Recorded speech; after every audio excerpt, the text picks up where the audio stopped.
Good morning, good afternoon, and good evening. It's good to have you guys all with me again.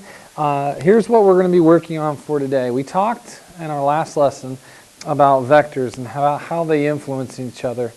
We also used maybe a practice example, kicking a soccer ball with a crosswind. What's the resultant of that? We all have seen the result of vectors and how they play out on each other.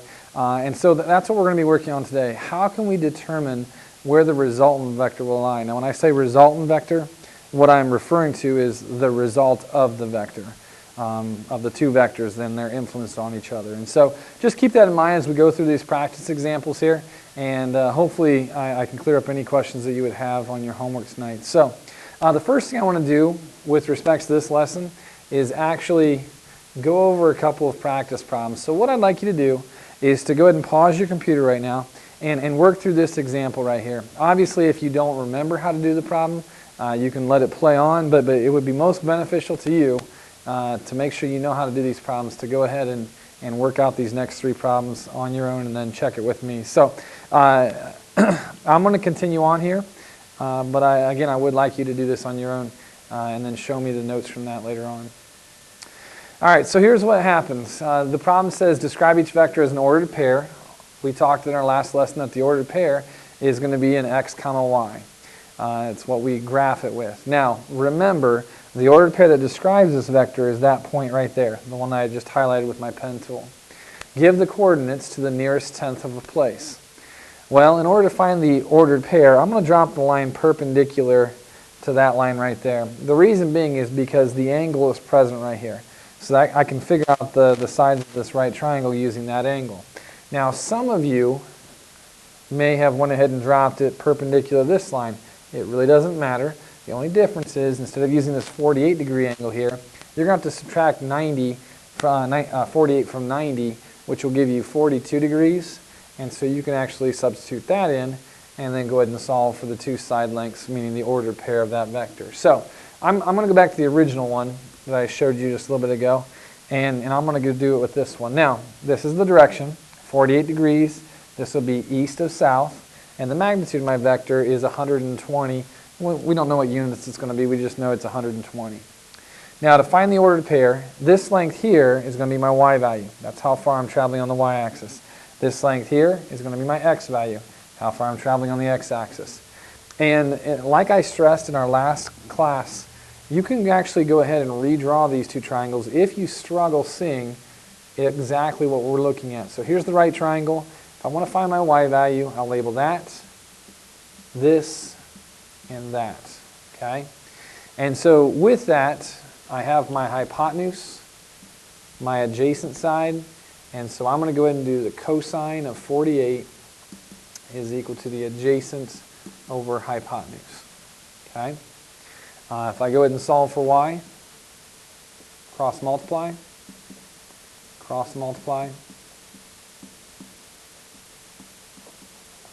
we're going to get our y value. Okay? Now for the other value, the x value, you can redraw your triangle again like this. This is again 48, 120, and this is the x value. Now in this problem we have again the hypotenuse, but this is the opposite side.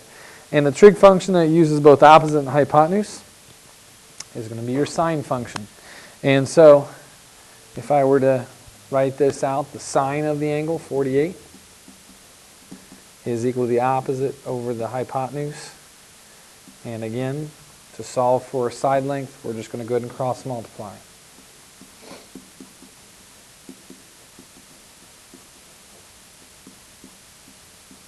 Okay. Now I didn't show you the value of y because I was in the process of getting my calculator. So let's see here. If I take 120 times the cosine of 48. Oh, I'm in the wrong mode it looks like. Yep, I got to change modes. Sorry guys. Let's try that again. There we go. You should get 80, we'll say 0.3 is the y value. The x value, 120 sine 48 is 89.2. Okay? And so as an ordered pair, I want to group these together, x comma y. Again, that's vector notation, what I just showed you there. You can use parentheses. I'm not a big stickler on that. But the x value, 89.2, comma the y value, 80.3. And if I were to go x going to the right, yes, that's positive. Going down, that's negative. So my y value needs to be negative because I'm in the, one way is to say it's the fourth quadrant. Fourth quadrant is always going to be positive, negative. But you could also look x positive going to the right, y is negative, it's going down. Okay, so there's the answer to the first problem. I'm describing that vector as an ordered pair. Just a reminder, something I forgot to say at the beginning. This right here, no, I did say it. This is the direction, and this is the magnitude. So just keep that in mind there. All right, the next one, again, you want to pause your computer here as you look at this next problem here. Okay. I want you to describe that vector with the direction that's given. Okay, so take a minute and see if you can go ahead and do that for me. Now remember, this vector can be described in two different ways. You can either use the 33 degrees, and if it helps, draw on that little arc right there. Then it's going to be west of north. Okay, we're heading west from north, and so it's west of north. Or if I take 90 minus 33, I get 57 degrees. There's 57 degrees. So it could be 57 degrees north of west. Either one of these would be an acceptable way to describe that vector. Okay? So that was with direction. Okay? Now again, we want to find the magnitude and direction of this vector right here. I would encourage you to go ahead and pause your computer right now and draw that picture out and see if you can do that. In many ways, I think you guys can do work a lot faster than when I can talk, and so you can fast forward to the end as long as you've done the work there. So challenge yourself, see if you can find the magnitude and direction of that vector.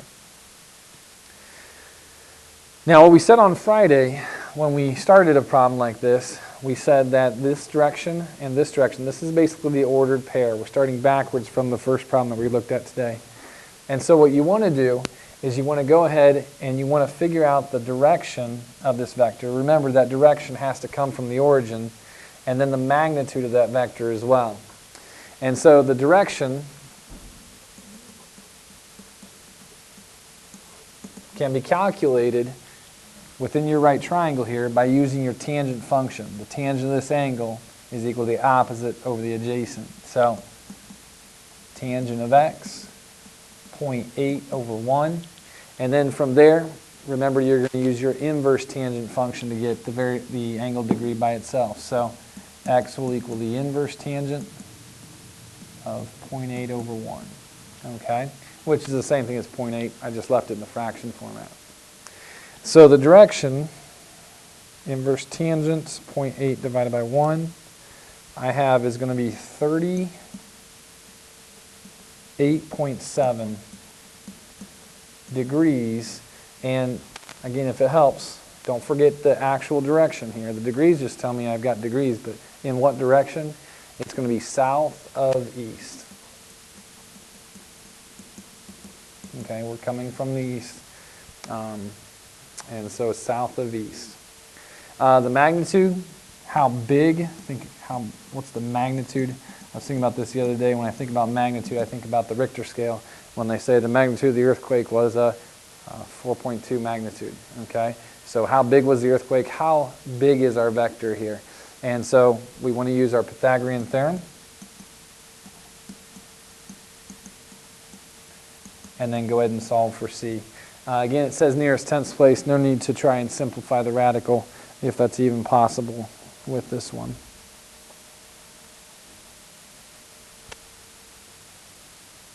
Okay, so I'm reading that's going to be about 1.3 meters per second. Okay, meters per second. All right, so I believe that's all the review that I had planned for today. Just reviewing what we talked about in our last lesson, making sure that you understood what I was expecting you to know, and then moving on. Now, next thing we're going to do is we're going to talk about that resultant vector. And the resultant vector, I guess the easiest way to describe it is going back to some examples we talked about in our last lesson. If I go ahead and, let's say I'm kicking a field goal, okay? And obviously wind can have a greater effect on a longer field goal than a shorter field goal because of the time it has to remain in the air before it goes through the uprights.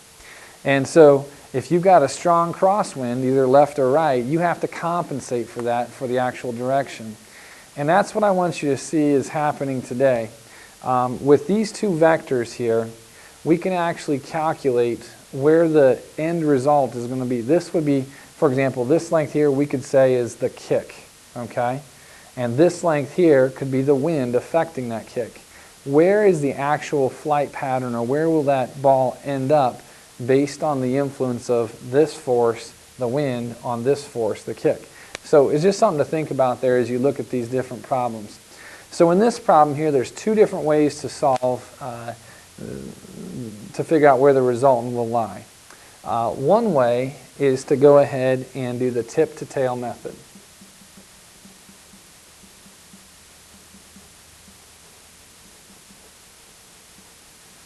Okay, now the tip to tail method says this.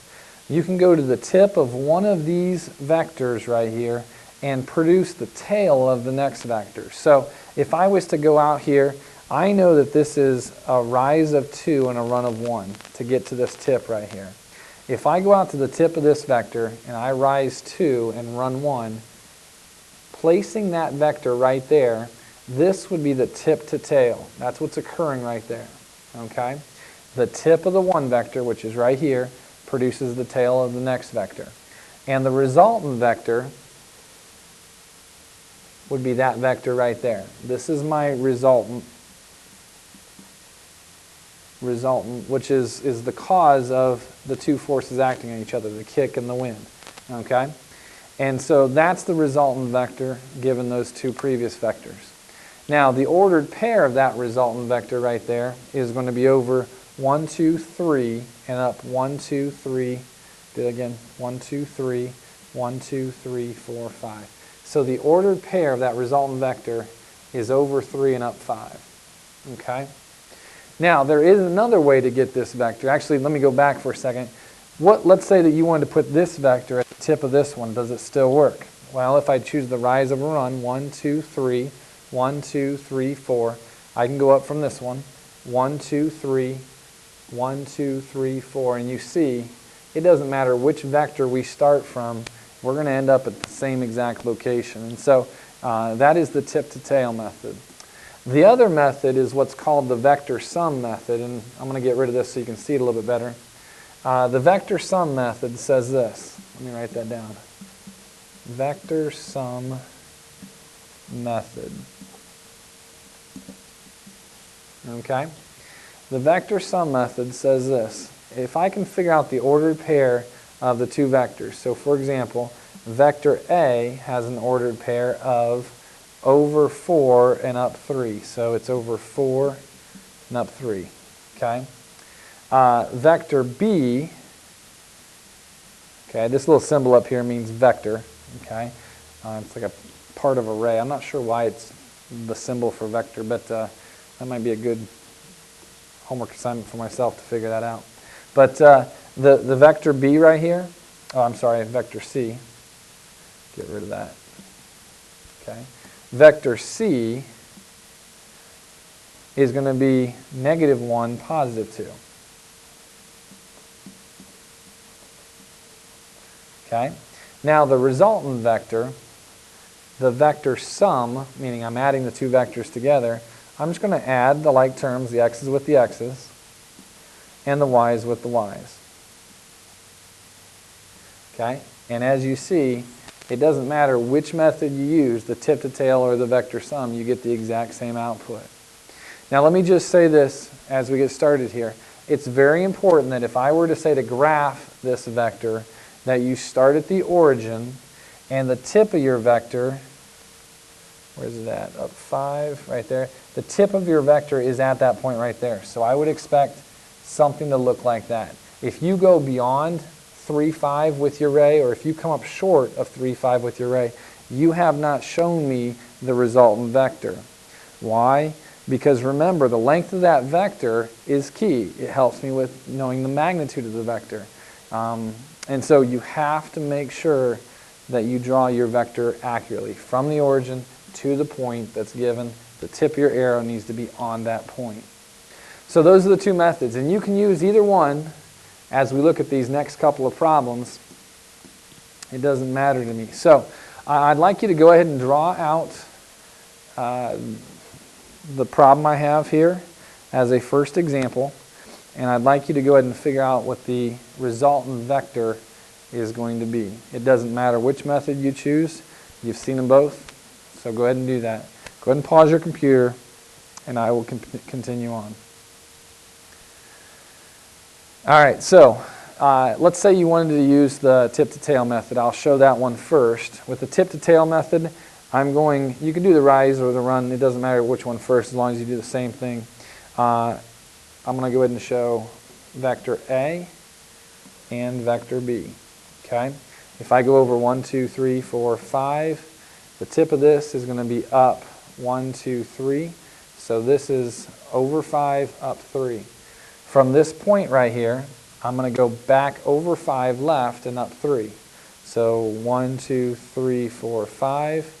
And then from there, where was that here? 1, 2, 3, 4, 5. So I'm right here, and then up 3. 1, 2, 3. So tip to tail, here's my resultant vector right there.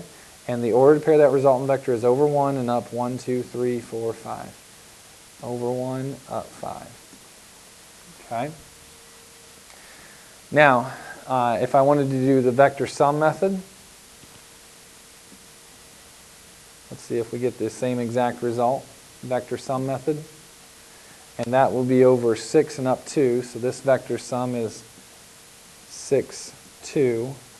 This vector sum is negative 5, 3. And if we add those two together, we get 1, 5, which we see is the exact same as that one right there. Okay?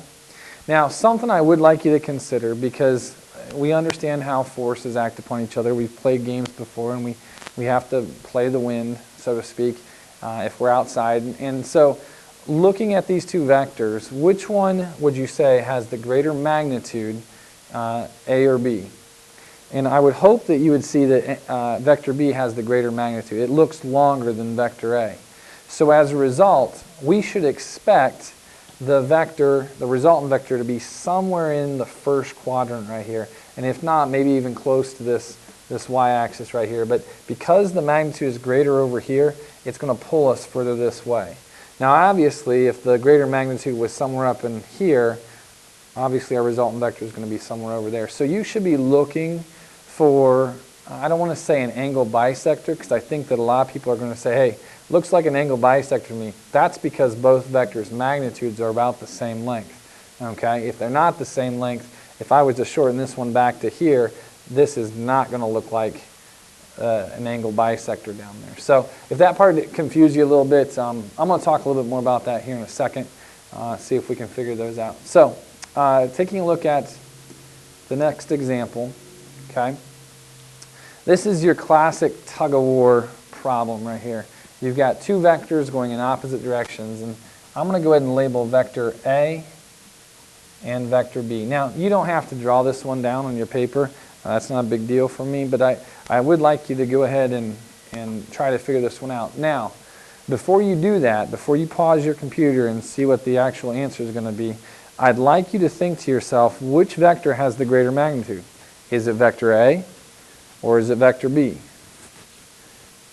I think it's pretty obvious. Vector B is longer, therefore vector B has a greater magnitude.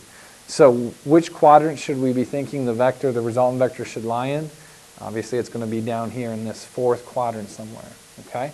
So pause your computer for a second, use whichever method you prefer, tip to tail or the vector sum, but I'd like you to figure out what the new resultant vector is going to be. Okay, so I'll use either one. Let's start with tip to tail. This is over 2 and up 2. Left 2 and up 2. So if I start from the tip right here, over 2 leaves me at 1, and up 2 leaves me at 1 right there. So I'm coming directly right back, and so as a result, this right here is my resultant vector, which is at 1, 1. Okay? Using the vector sum method for vector B, we're over here at 3, negative 3. And over here at A, we're at negative 2, positive 2. If we add those up, we get a 1, we get a negative 1. Oop, I did that wrong, didn't I? It should be 1, negative 1 because we're down 1. But either way, I just double checked my answer. I know that my answer is 1, negative 1. Okay? So because of vector B having a greater magnitude, it pulls down the force in that direction. Team B wins the tug of war. All right, now, just a couple of things I want to clarify when we're looking at real-world examples here. We talked on Friday about looking at the influence within story problems. And so I included this picture up here, but I want to make sure that you understand how to draw a picture like this, because on your test, I'm not going to give you a picture. I want you to know how to do story problems without the picture. And so as we look up here, here's what it says. A ferry shuttles people from one side of the river to the other. The speed of the ferry in still water is 25 miles per hour. The river flows directly south at 7 miles per hour. If the ferry heads directly west, what's the ferry's resultant vector? Now, you could have set this up in one of two ways. We know that the ferry is heading 25 miles per hour directly west. So the textbook actually set this one up first, that vector. From there, we have this, what do we call that? The tip to tail method. The tip of the one vector starts the tail of the next vector. Okay? And so we get that second vector in there. So this vector right here, again, is what we call the resultant vector, what results from those two vectors acting on each other. Okay? And we want to find the direction and magnitude. Now, I'm not real concerned about, well, we can talk about that, the direction and magnitude. I want to make sure you can set up the tip to tail method. Let's say that you read this a little bit differently and set it up slightly different.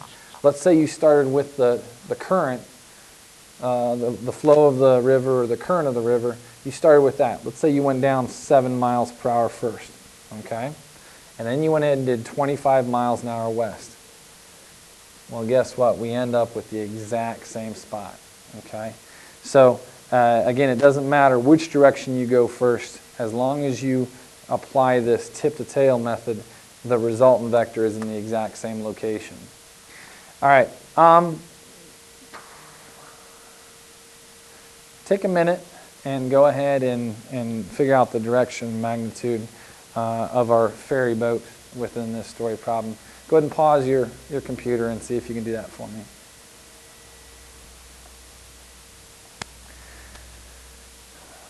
All right, now, direction.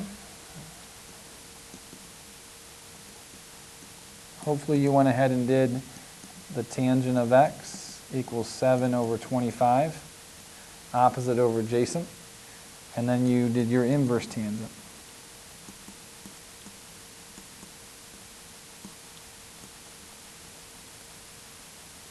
Okay, and if you did that, let's see here, the inverse tangent of 7 divided by 25, I have approximately 15.6 degrees.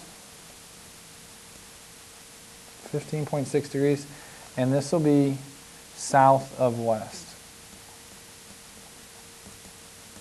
Okay, south of west. For the magnitude, which I hope this makes sense to you.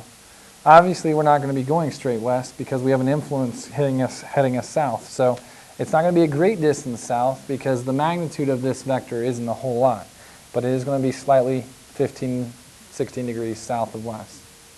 For the magnitude, like we did at the beginning of the period, we've got 25 squared plus 7 squared is equal to c squared. Okay?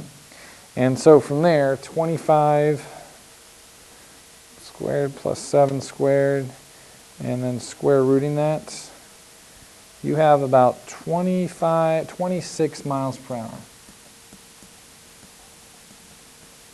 Again, if you got something like 49, you would know that there's something wrong because obviously you can't travel that much faster. Now, some of you may be concerned about this. How can you be traveling faster when you're heading into a side current? And the reason is because you're actually traveling two distances simultaneously at the same time. And so as a result, you are going to be traveling at a faster mile per hour. But if your goal is to get from this bank over to this bank, the fastest way is to go straight across. And so I think I calculated out, I was just looking at some numbers here, that if you were to take an hour to get from here to here, it would take you about 1.03 hours to get from this point right here all the way to this point over here, because you have to travel a greater distance. It's not the straight line across the river.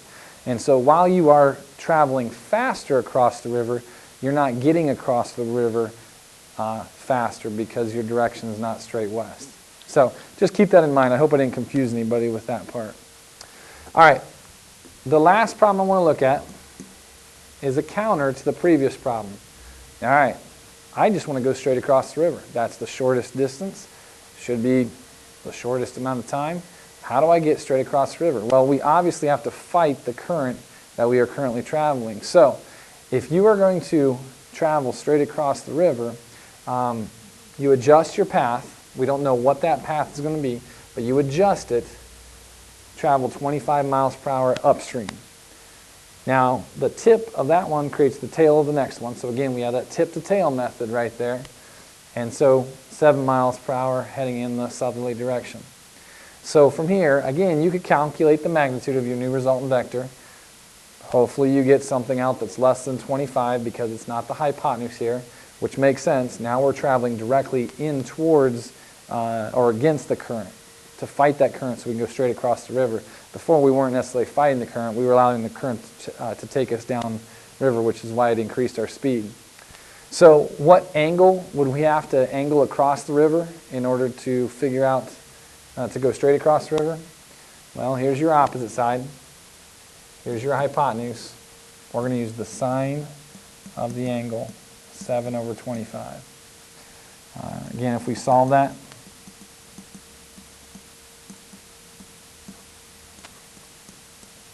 you're going to end up with, it's about a 16.3 degrees.